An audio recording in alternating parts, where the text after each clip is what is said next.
Hello and welcome to our channel, the Ministry of the Real Truth. Today, shall we have a look at the Evidence Bible, or the NKJV, or the New King James Version, with commentary by Ray Comfort. Yes, let's do that. First, we will play this short video starring Ray Comfort's friend, the former child TV star Kirk Cameron. The Evidence Bible is a reservoir overflowing with everything evangelistic. I couldn't recommend it more highly. It's what you need to defend and share your faith. When I'm preaching the gospel, I don't like to waste time debating people or getting sidetracked by minor issues. I try to give quick, reasonable answers that are clear and to the point. That's what the Evidence Bible is all about, having an answer as well as a defense against skepticism. Well, let me ask you, how do you respond when a coworker labels you as intolerant for believing that Jesus is the only way to God? Or how would you answer those who claim that the Bible is filled with contradictions, that evolution is scientific, or that there is no absolute truth? You'll learn how to answer these objections as well as many others easily and effectively within the pages of the Evidence Bible. Franklin Graham said, "In a day when Christians are too often silenced by the questions of skeptics, the Evidence Bible will help you be prepared to give an answer." Also commended by Christian leaders such as Josh McDowell, D. James Kennedy, Tim LaHaye, Norman Geisler, and Ken Ham. The Evidence Bible will enrich your trust in God and in His Word. It'll deepen your concern for those who are around you and thoroughly equip you to reach them with the message of eternal life. The Evidence Bible.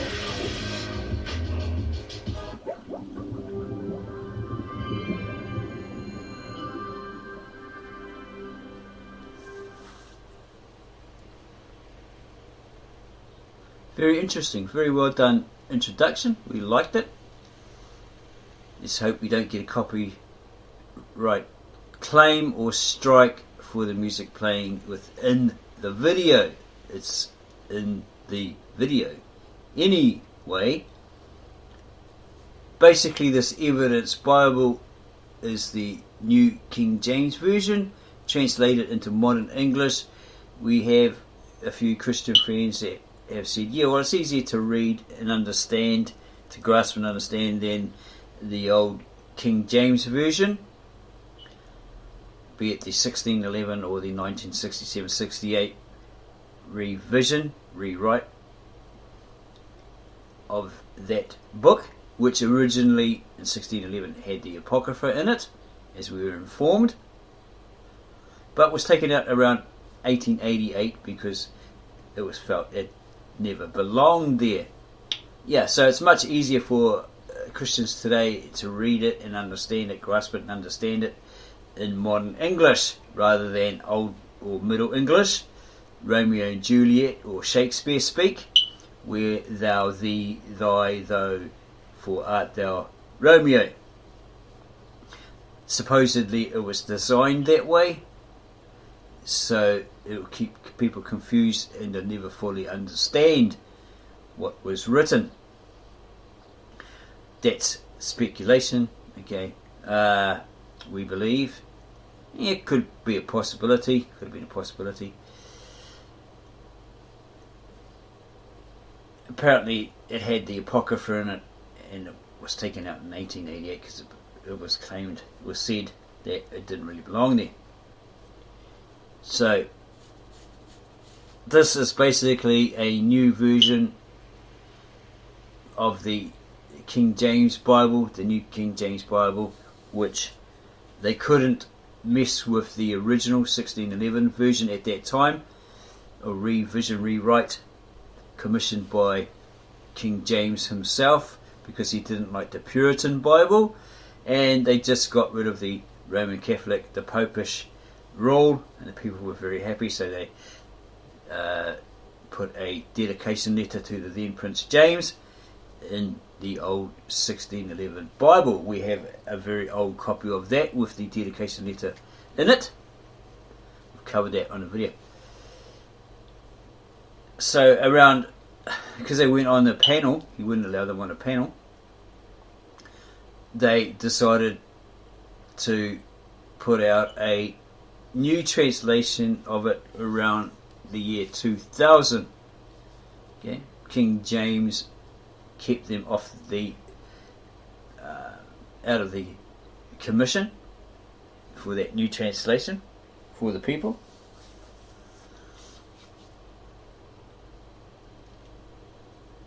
Yeah, so this is basically New King James Version coming from the Roman Catholic source through their associates or affiliated publishers, the American Bible Society and similar. We have a video of the Brian guy with glasses in the now Santa Claus style beard that has done the personal research on it, and we can put that video at the end of this video as verification, so you can check that out and see the evidence that from the translation of the original Hebrew into Greek, and then from the Greek into the Old Germanic or Old German, and then the Latin, and then into the English, the present Bibles we have today. There was a lot of corruption, and then the American Bible Society was pumping out these Bibles globally full of their lies and their little pamphlet. Again, we can provide that video from Brian under this video as an end screen.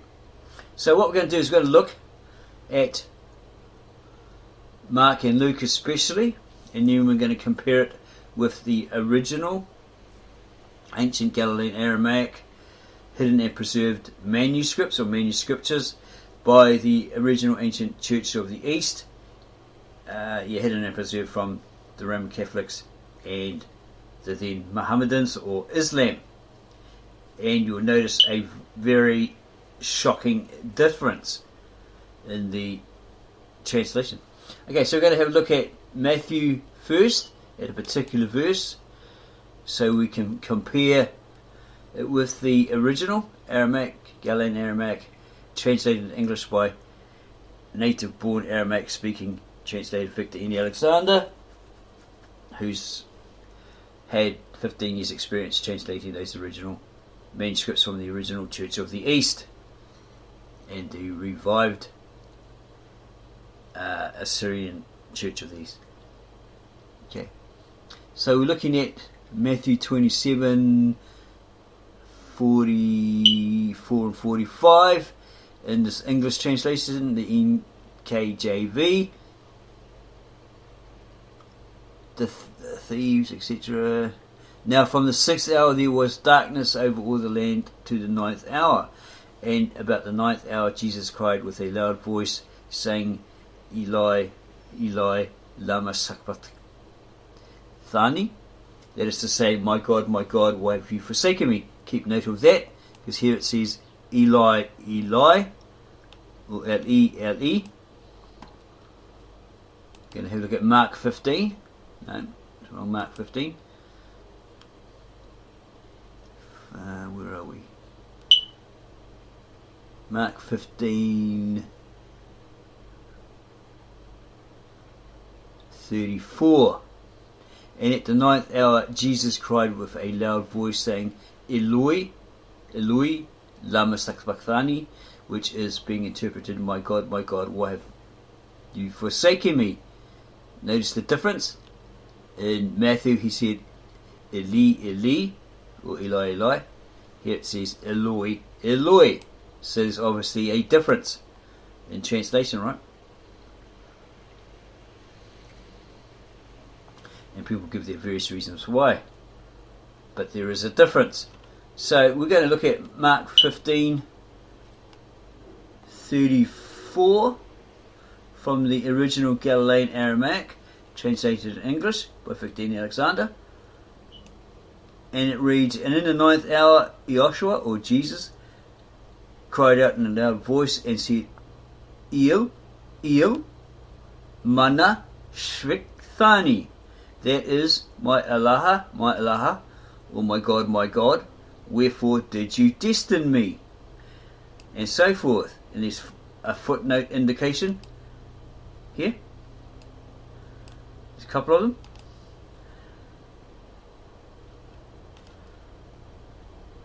Because the ancient speakers used to use idioms, and the scribes and monks use idioms when they copied from the originals. And it says here in footnotes, as Victor Alexander always puts footnotes throughout his translations, every book, every chapter. 1534:1. Literal Aramaic, the verb to be in its sacred connotation, he is, or supreme being, or I am. That's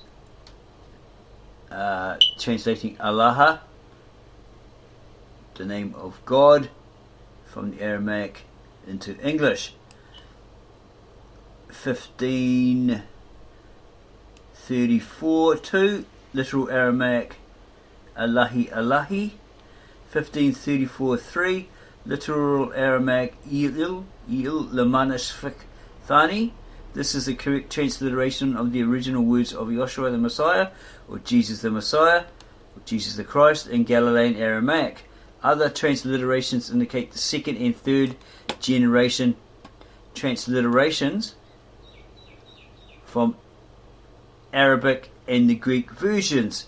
People say Mel Gibson's Passion of the Christ is in Galilean Aramaic, or the Aramaic, or the Syriac, when it's actually a mishmash of Syriac and Arabic, and it's gobbledygook. Okay? It's not Galilean Aramaic. Okay, so they fool you there. And it's all about the passion of the Dolores Passion, the vision of it's either Saint Catherine or this Dolores lady, that she was actually there at the Passover when the disciples were gathered around the table with Christ, and they break the bread, drink the wine, etc., up until his crucifixion and so forth, i.e. the Dolores Passion. Mel Gibson is an Orthodox Roman Catholic. Jim Cazaville is a Roman Catholic. In these hints, Mel drops hints. If you look at the making of the Passion of the Christ, where Mary, his mother, drops the cloth that she used to wipe his brow, that's from the Dolores Passion. Okay, so be very careful there. Billy Graham, Mel Gibson had to get permission from the Pope, right, and Billy Graham's approval before he could release the movie. These are things that people don't know. Okay. So there it says again, Il Lamana Shukthani, that is my Allah, wherefore did you destine me? It doesn't say my God, it does say my God, that's correct, but it doesn't say why have you forsaken me. We'll get to that second meaning in the footnotes in the Gospel of Matthew.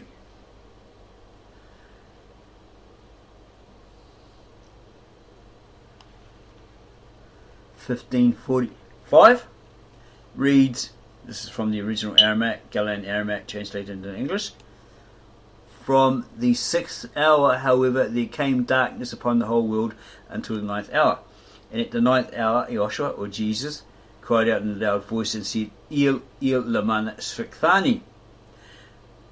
Okay, and there's a footnote indication here. Okay, so we're going to look at the footnote.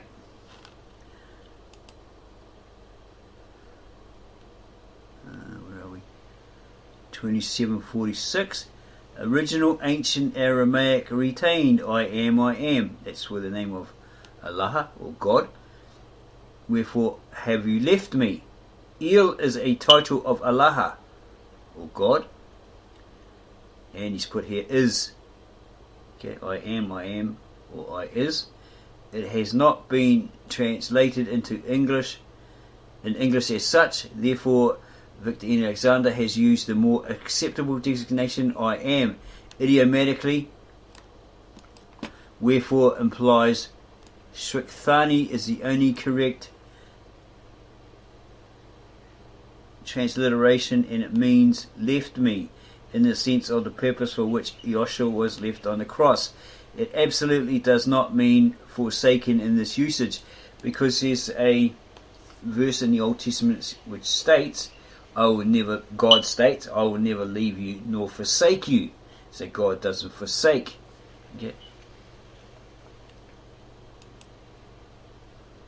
Okay, so this rendering seems to be in possibly the Hebrew or the Syriac. We'll go with the Syriac. Have a look at Messianic Jew Andrew Gabriel Roth's website, www.thearamacscriptures.com, and he probably uses the Syriac. You have to be careful with that guy because he's a Messianic Jew and he tries to mix the Syriac with the Hebrew. Yeah, that's what we've found. So there is the evidence that there's something wrong with these modern translations. They're still using that Eloi, Eloi, why have you forsaken me, which is incorrect, as we just showed you, right? According to the Aramaic speaking translator Victor N. Alexander and his translation of the Galilean Aramaic into English. Okay. Again, 1534.3. It's Mark 1534.3, literal Aramaic. Il, the manuscript Thani. This is the correct transliteration of the original words of Joshua the Messiah or Jesus the Christ in the Galilean Aramaic. Other transliterations indicate the second and third generation transliteration from Arabic and the Greek versions. So the translation, my God, why have you forsaken me, is from a second or third generation after the fact. And 2746, original ancient Aramaic retained I am, wherefore have you left me. El is a title of Allah or God, or if you translate it by the looks of it, it's I is, right? I is God, okay, because that's how it is when you translate. It's never a perfect grammatical sentence, is it? It has not been translated in English as such, therefore Victor N. Alexander has used the more acceptable designation I am. Idiomatically, that's the way the Easterners, these Eastern scribes, monks, speakers of the Galilean Aramaic expressed themselves, put what they meant across. Wherefore implies destiny. Shrikhthani is the only correct transliteration, and it means left me in the sense of the purpose for which Joshua or Jesus the Messiah was left on the cross or the stake. It absolutely does not mean forsaken in this usage. Okay. So we have brought you that once again. We are the minister of the real truth. We bring you the real truth, the whole truth, and nothing but that truth. No hype, fluff, or other lies, as you've witnessed throughout this video. So if you like that we've done this, if you like this video, then please subscribe to our channel, give us a like, add your comments below, we will answer them as soon as we can, and then go share this video with your family, friends, neighbours, anyone that professes they believe in Jesus Christ, they believe in the truth, they're truth seekers, all that stuff, right? Ask them, do they believe that that's, or ask them what do these two particular verses actually say. You get it from their mouth. If they say, my God, why have you forsaken me, then you can correct them according to these original Galilean Aramaic scriptures or manuscripts translated into English by a native born Aramaic speaking translator from Mesopotamia. Tell them by actually teaching and preaching false or a latter second, third or fourth generation transliteration. He never said that. Okay? And watch them get all upset. Okay, it's just, you're trying to bring them the truth, the real truth, etc., like that, according to the original church, the original words of God, the original manuscripts, etc., etc. It's not like you're trying to overpower them or